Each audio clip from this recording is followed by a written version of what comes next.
This is my dining room. My girlfriend and I recently redecorated it. When I say we, I mostly mean she. She did most of the work. She likes to do that kind of stuff. I hate it. The color scheme was my idea, though, so I'll take credit for that. And I helped her paint a little bit. She retextured the walls, though. So, I kind of like this room. I think I'll start doing my videos from here. By the way, this was my idea also, to have a facing wall a different color. That stark white when you first enter. I like that. So, anyway, that's the room. I figure you're probably tired of seeing that roll-top desk of mine in the background, so I'm going to go ahead and start using this as the place where I make videos. I can ever find time alone in the house. Anyway, today I'm going to tell you a little story. In honor of the movie Les Mis coming out this Christmas, I thought I'd tell you about something that I did back in 1977, 78, that time around. I was a freshman in high school, and we were assigned to read Les Miserables, Victor Hugo. And I don't dislike reading. I like to read. I enjoy reading. I've read a lot of things. I always was a reader. I've always enjoyed reading. But I've never enjoyed reading translations. And Les Miserables was written in French, and I don't read French. Je parle français un petit peu, but I don't read it very well. At all. So I couldn't read Les Mis in the original French. For me, if you're going to read, there's three things that I read for. First, I read for the story, just the narrative, and see how the story goes. Secondly, I read for themes and quotes and things like that that I can glean from the story, which is hard to do if it's not in the original language. And the third reason is to see how the author uses language, which you can't do at all with a translation.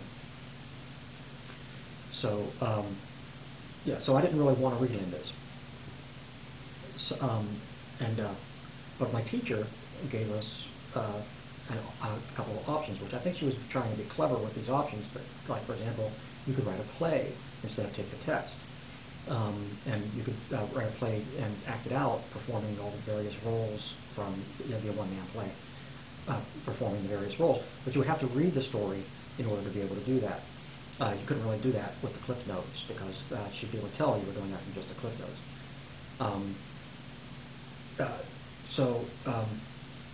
But what I chose to do was one of the other options, which I don't think that she realized how easy it was to game with this one. Was write a song about the book. So you don't really have to read the book to be able to write a song about it. All you have to know is the story. You can get that from Cliff Notes. So I wrote a song. And I used the melody from the song The Battle of New Orleans as the basis for my song.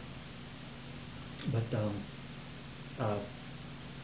when the movie Les Mis was coming out, I remembered this episode from my past, and I realized that I still know the words to that song, which is almost 35 years ago I wrote this song. I mean, 33 years ago, 34.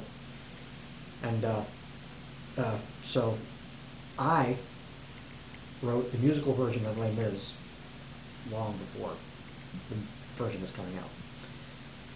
So, with no further ado, before I get into that, though, I do want to mention there's a reference which you may not catch in the song. It was relevant in 1978, and that is I refer to Burt Lance. Burt Lance was the head of the Office of Management and Budgets under Carter, and he had to resign because of something he had done in his earlier life before he became Office of Management and Budgets head, where he had run for an office himself, and he kind of played with the monies in the bank that he worked for. But he was later cleared of all those charges.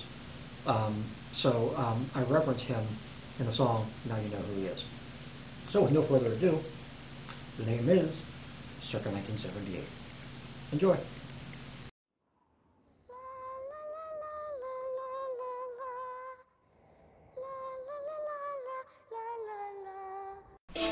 In 1815, deep in the heart of France, there lived a man named Jean Valjean, a crook is like Bert Lance. How's he a crook? He stole some bread, not cash, the eating kind.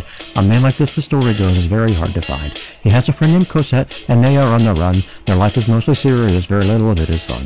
There is a man named Javert, and he is on their tail. When I catch them, he would say, I'll lock him up in jail.